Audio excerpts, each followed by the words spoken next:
Hi, everyone. Thank you for being here. And I know, don't feel awkward about eating your lunches at the same time. We are hoping for a table vibe with lunches, but it's a university, so this is the best we could do.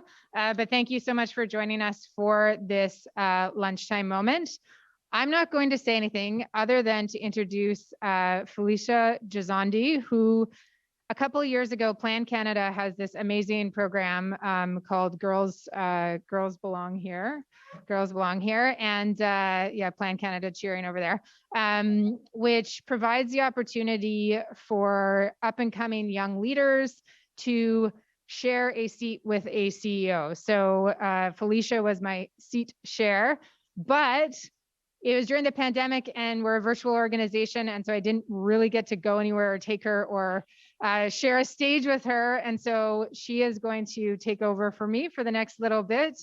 And I was going to surprise her with it, but my team wouldn't let me. But that is the kind of person that she is, that I could have surprised her. And it's just been such a privilege to get to know her over the last couple of years and be in this co-mentorship relationship. So Felicia, my stage is yours.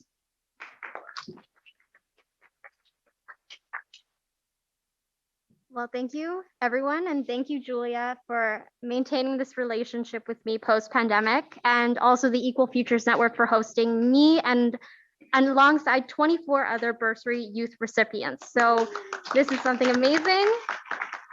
Thank you. And thank you for maintaining that not only on a personal level, but also on a professional one. So welcome back to lunch, or enjoy your lunch while we have this conversation. We are very fortunate to have our next special guest, the Honourable Harjit Sajjan, joining us for a conversation around hot topics with Chris Dendis. Chris Dendis is the Executive Director of Results Canada, a grassroots organization, advocacy organization working to create the political will to end extreme poverty. Chris also sits on the CanWatch Board of Directors. Alongside this, she has more than 25 years of support for social justice and social impact domestically and internationally. Chris previously served as the Director of External Relations at Nutrition International. She has also worked as a consultant, supporting a number of non-governmental organizations, and has held a variety of positions in the government, in politics, and in Parliament. In addition to serving on the CanWatch board, she serves on the board of directors for the Global Partnership for Maternal, Newborn, and Child Health, as the interim chair of the Board of Partners in Health. The Honourable Harjit S. Sajjan was the first elected member of Parliament for the Vancouver South in 2015. He served as the Minister of National Defence from 2015 to 2021. The Honourable Minister immigrated to Canada from India with his family, where he served when he was 5 years old and grew up in South Vancouver. Minister Sajjan is a longtime advocate for youth education and mentorship programs, like the organization that I and Julia had met through. As a member of the British Columbia Regiment, he participated in 4 operational deployments, 1 to Bosnia and 3 to Afghanistan. Minister Sajjan has lived in Vancouver for many years with his wife and his children. Sorry, there's a long list of accreditations. I have to make sure I get all of them. Yes, absolutely. The Honourable Minister of International Development and was responsible for the Pacific Economic Development Agency by Prime Minister Trudeau in 2021.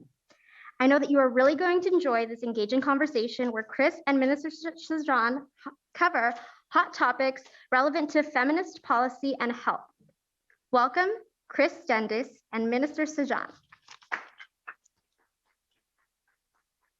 Thank you, Felicia. That was fabulous. Thank you so much for introducing us.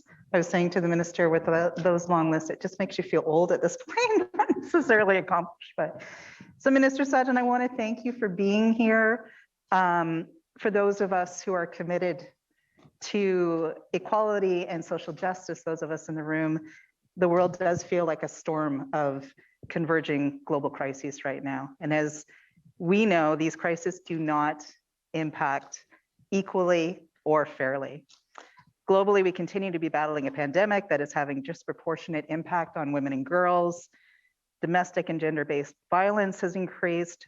Poverty is on the rise, and with it, hunger and malnutrition. As we know, poverty is sexist and malnutrition is sexist, with women in scarce situations often eating least and last. Conflict, militarization, whether in the Ukraine, Syria, Yemen, or Afghanistan, is exacting a high and unsustainable price on the daily lives of women and girls, leaving basic needs unmet and stripping away fundamental human rights. And in the face of all of this, you have the challenging and important job, Minister, of setting a course for Canadian leadership and impact. So it's a role we want to support you in. So I'm pleased to have the opportunity to raise a few hot topics today with you in the hope that we all learn a bit more about your priorities, how we might best contribute, shape, or, politely redirect. So with that, why don't we just dig right in, unless you have, great. So Minister, tomorrow, June 9th, we mark 5 years since the historic launch of the Feminist International Assistance Policy. It's been a monumental 5 years. So Minister, the question is, has it achieved what it set out to do or what you hoped it would? What has been the impact? What challenges does it face? And perhaps most critically, as we look to Agenda 2030, and in the current context of the state of the world, as I've outlined, what's your vision of its future? Well, first of all, thank you very much for having me here. This is actually the setting that I love the most, and I'll tell you why. When I look at across this room, I see change makers, people who are going to make a difference all over the world. And what wearing a black mask allows me to, you don't see is my white beard now, is that, to be able to pass on our experience, so set you up for success so you can make those changes. And so thank you very much for this opportunity. So I always look at this as my opportunity to be with all of you, because one day I'm going to be, with my cane and see you on TV or something and be able to say, hey, I got to meet that person a long time ago. So that's how I see all of you. So thank you for this opportunity. So when it comes to our Feminist International Assistance Policy, I have to first of all give tremendous credit Minister Bibeau. She's the one that launched our policy. As being part of cabinet, I got to be part of it. And because this is an area that I'm personally passionate about, and also security and defense is also directly linked to development. And so I paid a very close attention to this. And so I was very proud to be part of that. And so yet just yesterday, I went up to her to thank her for the work that she has done. And I got to visit some of the projects that she had started. And to see the progress that is being made. Imagine when a decision was made, it's made in cabinet. You put funding to it, you put a policy, then you have to look at, the ripple effect of making sure that it's going to work. And I get to now see the tremendous impact that's actually having on the ground, whether it's directly impacting for women's rights, empowering women in business, demonstrating that when you empower women in all over the world, it's an economic argument as well, something that we see in Canada. So I get to see the direct impact of this. And so my role in this is how has the situation changed, and what do I need to do to making sure that what we started as a government through with FIA is actually going to continue. So making sure we make the adjustments towards decisions so that the outcome of what we wanted is always going to be there. And there's, so we have learned a number of things. Funding is a huge component of it. So for 95% of our funding when it comes to international development goes towards women. And then what we have with GE3, which is the directly impacts women completely. That's gone up from it's gone up to about $610 million, where it was around 80 million back in 2017. So funding plays a very important role. But I also want to mention is when we look at the other impacts. So for example, let's just take the other crises that we've had right now. Every crisis that you've talked about always disproportionately impacts women, whether it's from the health side,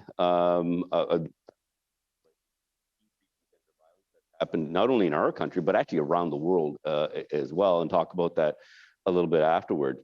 The food security crisis right now. The women, I mean, I've seen it directly where women are actually eat the least, and if they're usually normally eat last as well. So we need to look at how do we change things, because we've also seen the impact of when we make investments through empowerment of women, you actually have a much better outcome. So I'll give you some small examples. I visited some farms in my last trip, and the excitement and the enthusiasm where some of these women were given plots of land, what they've been able to accomplish. So not only being able to feed their families, but they're actually feeding their village and their community as well. Imagine if you were able to grow this and put a supply chain around it, you can actually start looking at addressing the country's hunger problems, and if not, the world's hunger problems as well. So it's a smart thing to do, but also we know that there's significant challenges that comes with it. Is even when we want to achieve something, there's sometimes a lot of national challenges within those nations, but also the cultural challenges that you have to work through, and understanding those are so important. So you can figure out a way and how to get around those. And I've seen really good examples of what's taking place around the world, and whether it's in Senegal and Ghana. But those are some of the things that I want to do, is look at where those barriers are, make the adjustments so that we can actually continue on achieving the outcomes what Minister Biu had originally started.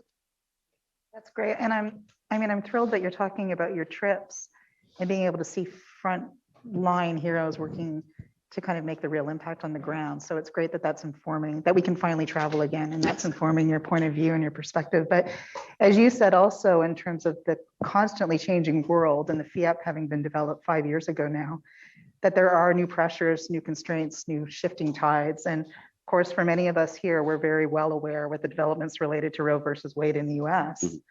There's widespread, genuine concerns about the potential global impact that this will have around the world as there's a ripple effect of these sorts of abuses of women's rights. So how's Canada responding to the backsliding and to the tremendous threat that this poses to women's rights to make healthcare decisions that, affect our own lives and our own health and our own well-being? So I'll be honest with you, this is actually, it's very saddening to see.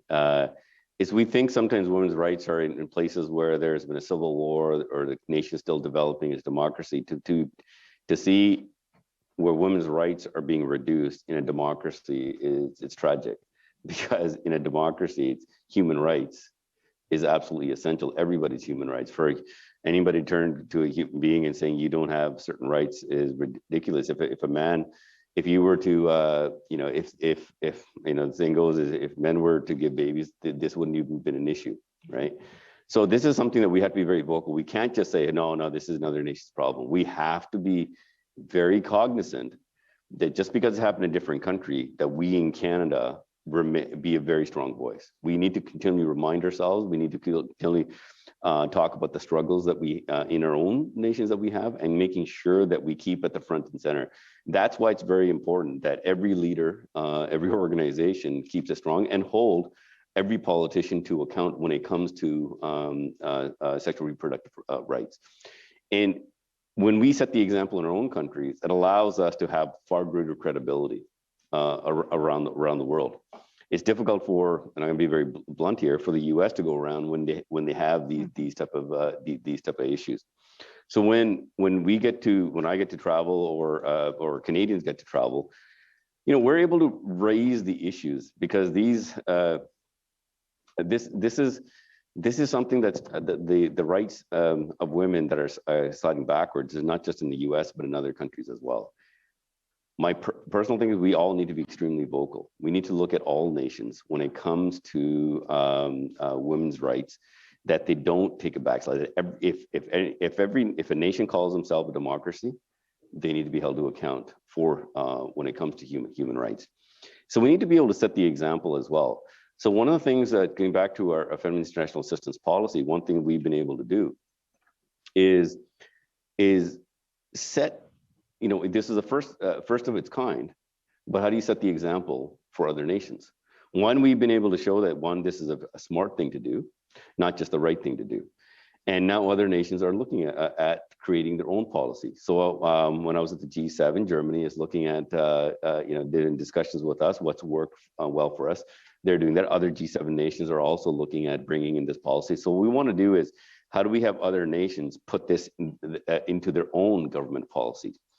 And one of my personal goals with this is solidify in people's minds that this will not change, that this will continue. And if I give the example of climate change way back, when we used to talk about climate before, automatically people used to think, oh no, it's not winnable in politics, or you're going to hurt the economy. Now we can, I think, rightfully say that everybody's talking about climate change. That's what we need to do when it comes to women's rights around the world. We need to be very vocal about it. We need to be very deliberate about it, and make the positive changes around the world to demonstrate to certain nations that this is a smart economic thing to do. So I'll give you an example. When I was visiting in Kenya, there's one business that's doing it right. So many businesses, this one, but they did it. They are touching 70,000 farmers, right? 65% of them are women. They have 7,000 employees in their factories. 95% are women. They also put their factory close to where most of so they don't have to work. So they have taken a really good gender-based analysis in terms of not only what's good for the people, but it's actually makes economic sense for them. And they're making a lot of money. So how do we take those examples and show that when we do this type of work, it's economic benefit, it's a positive outcome for the countries as well. And through that, get other nations to look at how, including, whether it's gender-based analysis, but eventually putting own feminist policies in place in their own countries. Minister, just to switch gears a little bit, to actually build on that, to be talking about sort of unequal or equal opportunities for women, I just want to talk a little bit about paid and unpaid care, because it's been one of those hot topics that's emerged recently. So women's, heavy and unequal responsibility for paid and unpaid care responsibilities is really increasingly being realized, in part to a lot of people in this room, as a key barrier to social, political, and economic empowerment, and to wider objectives like sustainable development and inclusive growth. When I think about this topic, I also think about frontline community health workers. As Results does a lot of advocacy around health, and some of the many women I've met around the world who are frontline community health workers, whether they're called Shasta Shubikas in Bangladesh, or community health extension workers in Ethiopia, or Ashes in India, they have different names around the world, but their face is often women.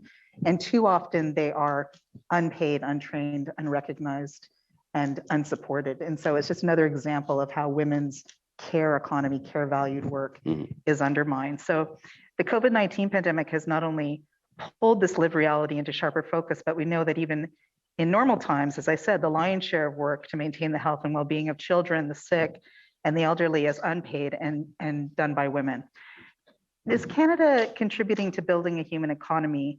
How is Canada contributing to building a human economy that is feminist by addressing the disproportionate responsibility for care work done by women?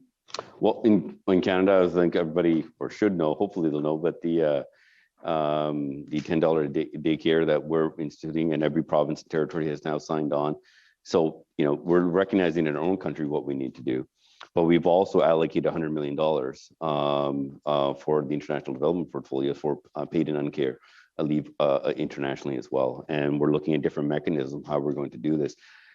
I've personally seen, I come from when it comes to this topic, it's kind of very personal to me. My mom come from a very small village in India. Like when I mean small, if you Google it, it's called Bambeli. You'll literally see it's the middle of nowhere. Okay, and very small agricultural village. We didn't have any running water in the house, no washrooms. But we had our families, and life was great that way. But I also saw when I was younger the disproportionate impact that it had on women. I remember my grandma having twice a day, you go in, you had to feed the animals, and she's carrying heavy load from the field back into the house. That's just the way everybody had to do their part. Or my mom, and talking about when it comes to violence issues, because you don't have washrooms in the house, people had to go in the fields. And I used to wonder why my mom used to gather with her friends in the evenings. I thought they were just getting together with their friends, right? No, they were getting together so they can go as a group to go to the washroom for safety. I didn't realize this much until I got much older, right? And so you realize the impact that the things has. And let's fast forward a bit. We come to Canada, and I used to, my sister now, who's she's older and much wiser than me, but she's complain. Both of us used to complain. I was 6 at that time. My sister was about 8, and we used to get up at 5 in the morning every single day in the summertime, and then we get picked up and we go work in the farms all day long. And we used to complain that our summers, that all we did was pick berries and work in the fields every single day. And what I didn't realize was my mom didn't want to do that. She had to get up an hour early to make our lunches. She had to wake her kids up. Now that both of us have kids, realize how difficult it must have been for her. We had to eat. So she had to wake up her kids, spend 12 hours working in the fields, come back, put us to bed, and then she still had to clean everything up and then do it again the next day. And, and then only later on I realized how difficult it must have been for her having to do this to her kids. So when it comes to paid and unpaid care leave, is by providing that support, this is not, the impact that you'll have on families is enormous. When you touch a family in this way, just providing a little support, I saw that ripple effect that it can take place in families when I became a police officer. When families, parents, and especially moms who have the ability to raise their kids properly, it means less phone calls from police officers. I had to make so many calls going into to people's homes and just saying there was something wrong. The police had to get involved with their kids. And you go there and you realize all the parents, all they're trying to do is just look after their kids. And if they were given a chance, so when we as a government instituted the Canada Child Care Benefit, right? That was a massive. It's one of the reasons I actually jumped into politics, is why I actually wanted to represent Vancouver South, because I knew an impact that it was going to have. I remember one woman coming up to me one day. She goes, "Thank you so much for this." She was a single mom. She goes, I was able to put my daughter in daycare. I was able to upgrade my education, now have a higher income, and I can now look after my kids. So one is, imagine the social implications of that, but imagine just the economics of that as well. So there's significant impact that can happen here. But what I see is now the challenge is internationally. How do we institute this, right? So our team is kind of working on that. And every nation is going to be different in terms of the various challenges. One of the things that I find always challenging, but I always learn a lot when I visit our teams on the ground, is to understand the culture of why the impediments of kind of these type of the issues. And they will always come up with a solution. I'll give you one example where in Senegal, and I was really excited about this, I was told, hey, we're gonna go meet a husbands group. Okay, so this is about women's empowerment, but we're going to meet a husbands group, and our team was really excited about the embassy there to show us this. So I didn't know what to expect, right? And I was briefed up on it. No, there's a group of men who actually talk about the importance of women's rights and their place in the household and making sure that there's equality in the household. I met one of the gentlemen there. His enthusiasm. And he ran a group in his own village. He was so excited, and he was pointing to one person. See, I contacted him. He goes, "Listen, you got to come to my house. You got to join this group." And what he was able to show is, listen, this is the value what you get into it in terms of it when you have equality in the household, in terms of from the economic side, from the family side. And the reason I say this is his face lit up because of this. And how our team was able to get this done, they just didn't create this group. They knew culturally they had to look at the tribe. So they actually went to the tribal leaders first. They convinced them. So the reason these husband groups were set up to be able to get other men to look at the disproportionate impact on women was actually the tribal leaders themselves encouraged this. So now they have many groups across the country, and these are some of the things that we're trying to support. So through them, we're trying to figure out ways on how we can actually make the paid and unpaid care initiative work. But I'm actually quite excited about this, because once we institute this and once we get the results, we'll be able to showcase those results to other nations, saying, listen, if you do this, right, it's a better impact for your nation as well. Evidence-based programming is so Exactly. critical, right? To That's kind right. of lead to scale up and to big impact. So I appreciate that. I also appreciate you always, I've heard you speak a few times. I like it when you ground things in the Vancouver examples and in your background, not only your global experience, but this is my segue to say that a number of us were in Vancouver a few years ago, standing in the front row when the Prime Minister announced the Thrive Agenda and announced, the $1.4 billion commitment to not just health in general, but to women and children's health. And so just as maybe a final question, or near final question, Minister, what changes do you see as being the necessary next steps for Canada to strengthen its ability to meet its commitments as a truly feminist donor? I would say, one, we're already on that path. First was making that decision as a government. That's we've already done that. We champion it. We are in terms of when you compare to the rest of the world, we are the #1 donor when it comes to gender equality. We have the Equality Fund that we lead on. In fact, I'm very happy to say the UK has actually signed up on this as well. And I can say that what I normally do is, when it comes to any type of whether it's health, or if I'm talking about climate, if I'm talking about food security, right? I've always ended with saying, I said, I just all those topics, everything that we do goes through our Feminist International Assistance Policy, right? And then I always try to finish up with giving a few examples of why it's been a success in other places. So for us, this was when I learned a lot in terms of how do you put a policy in place that's actually going to have the impact. Now I'm the recipient of seeing that success of the work that Minister Bibeau and others before me have done. And what I want to do is now making sure that we have the financial support to reinforce where programs have worked extremely well, and where things haven't, how do we make the adjustments to make sure that it does? So the financial commitment is there, the political will is there, but more importantly, the enthusiasm. That's one thing I love to be able to see, is when I get to travel, I see the work that is taking place on the ground. I see the excitement in people's eyes. I wish you could see my face right now, but you can't, because honestly, I get to represent and showcase the work that we as a government, but Canadians and NGOs are doing all over the world. If you guys haven't seen the video, when I was in South Sudan with the female farmers that were there, right? We were just so excited. And the reason this is how big it is.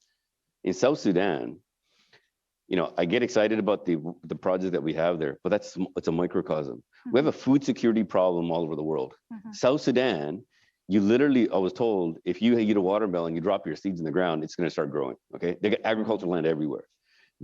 Some places they have too much water where it's actually flooding,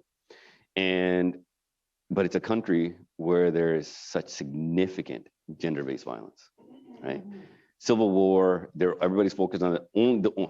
And I'll say this because I was told this even by government officials. It's the women that work, and the men really don't do much there. And it's really sad. And I'm happy to say that this portfolio now allows me to be a little bit more aggressive with my discussions. And sometimes we just have to be bold to call people out and call nations out, and that's what we need to do more of. I was at a place where we were funding at a hospital more midwives, and it says midwife saves lives, right? And we're very proud to be part of this project, but at the same time, the back of my head, all the briefing that I had about the gender-based violence was running through my head, and we had some government representatives there, and as soon as I brought up the topic of gender-based violence, women started clapping. The reason I say this is sometimes there's somebody, they just needed to be supported. They probably wouldn't have raised the issues or wouldn't even clapped on this if somebody else talked about it. Because somebody came there and was really passionate about it. it gave them a voice. So what I want to be able to do is, this is not about Canada now in terms of the resources of the funding. We're here. We're going to do more, and we're going to find new opportunities to do so. And I'll get into a little bit of the conflict prevention piece, because I'm very passionate about it, and how our feminist international assistance policy can have an impact there. But we need to be deliberate to be able to demonstrate to people. So I basically, once I said this, I was told that this particular government official actually said to our folks, why are you guys focused on gender-based violence? It's not even an issue here. No one really cares about it, right? By me saying this, it empowered all those people who had to listen to that.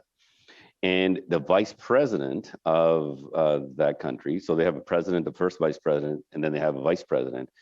And she started talking about this, the points, and she goes, we need to do something about it. I just turned to her, I said, if you build a plan, we'll fund it. She goes, really? I said, yes, right? I said, here's my team right here, right, from the embassy. She got so excited that Canada was willing to take this on. And I said, listen, we can't just give you money. You have to have the plan. She was so excited. So I'm looking forward to following up on that. And what this allows us to do is, again, go into places, take somebody's enthusiasm, because they need to take the ownership. We provide the support. Once we have the impact, then we can actually showcase it in other parts of the world and be able to kind of learn from one another. And getting back to my conflict prevention piece, okay? Everything that I'm talking about in development, I want everybody to think about conflict prevention, right? So international development is about preventing conflict. So when we talk about our feminist international assistance policy, and we talk about women, peace, and security, I already knew from my security days that when you have more women in the peace process, that the peace will be more long-lasting, right? When you need more female negotiators. So we have a One Peace ambassador, Jackie O'Neill, who's actually increasing the number of women negotiators as well. When you do development, when you empower women, an entire family gets empowered. When you educate a woman, the entire family gets educated, right? When you give resources for agriculture for women, the entire family gets fed, right?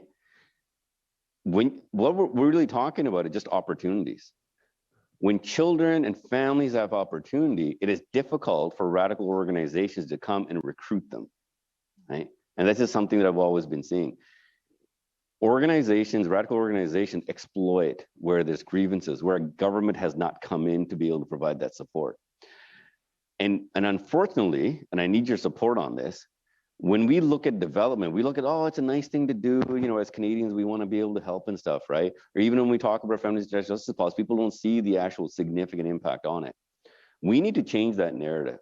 What we're doing, what we're talking about here, and what all the work that you guys are doing, this is about preventing conflict, right? And just imagine if we focused on that, how much money, how many lives we would save. Because when this does not happen, look what's happening around the world, right? The war in Ukraine, other crises all over the world right now, Yemen, Syria, right? And in Myanmar with the Rohingya, and the list goes on, right? So the reason I get passionate about this is, even with the daunting task, I have a lot of hope in all of you, right? Because of the aggressive nature that you put on gender rights, I feel that we can actually keep things going. Policies are only good enough depending on the people who actually wield those policies, right? We're not going to be around here for forever. So I want people to also always look at, when we talk about this, we are preventing conflict around the world. And this is something we need to put a lot more focus to, because if we don't do this, right, there's going to be even greater conflict, and more people are going to be going hungry, and more people are going to die. So we're counting on you. Thank you, Minister. You know, preventing conflict, preventing the next pandemic, preventing hopelessness, all of those things, aid is catalytic and it's powerful when it's empowering. And so we appreciate you bringing the feminist message when you're traveling globally. That's powerful. And we also know that you're a champion around the cabinet table, and as an envoy of those voices, bringing them back home and championing, the importance of aid and an increasing aid envelope. I had to throw that in as well. But thank you so much for these, for this conversation, for those thoughts. Winnie Byanyima, who's the head of UNAIDS, was in town last week. She was, talking about sort of the impact of old pandemics related to the new pandemic, and also because it's a global fund replenishment year. But she has said, feminism, human rights, and zero discrimination are values deeply rooted across the world.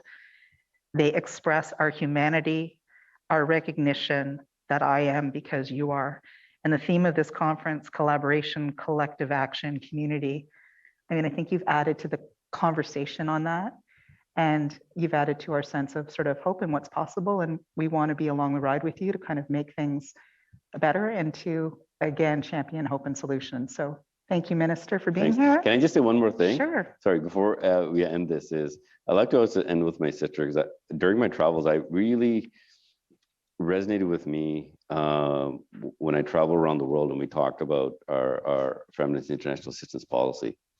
To me, education is a door opener for opportunities, and that'll change communities, change families if you get educated. So my sister is she did her bachelor's at SFU in Burnaby in BC, and then she did her master's at Harvard. She's on her fourth business now that she's about to start, a startup company, very successful.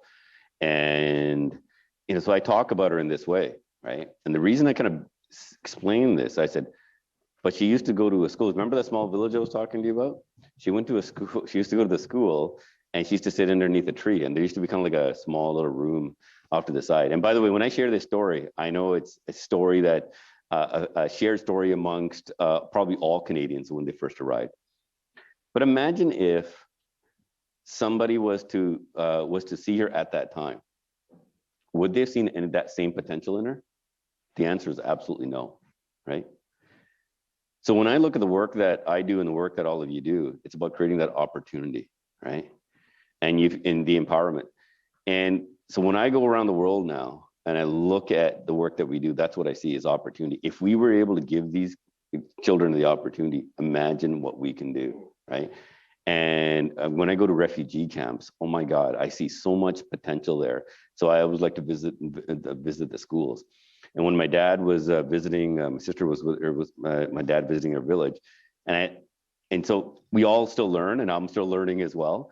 And I was getting briefed up on all the importance of hygiene and washrooms and what do you actually need. So I told my dad this. I said, Dad, this is what I learned. Can you, when you go back, because they helped to fund to build the school, I said, can you make sure you check the washrooms out, right? Do they have all the materials? How can we make sure they have all the important hygiene products, right? And so he did that, right? He goes, no. He goes, no. Things are actually still running well there. He goes, no, it doesn't need an upgrade and stuff. But I was very proud to be able to say that we're able to, make an adjustment, for a small little village. But sometimes when we see this daunting task before us, and I see that as well, right? Sometimes we just got to start with one person, one family, one community, one village, and you just keep going, right? And so I just encourage all of you, don't look at it as a daunting task. Look at where you can have the impact, and the ripple that you create will outlast you and it'll outlast all of us. So thank you. Wonderful. Thank you, Minister.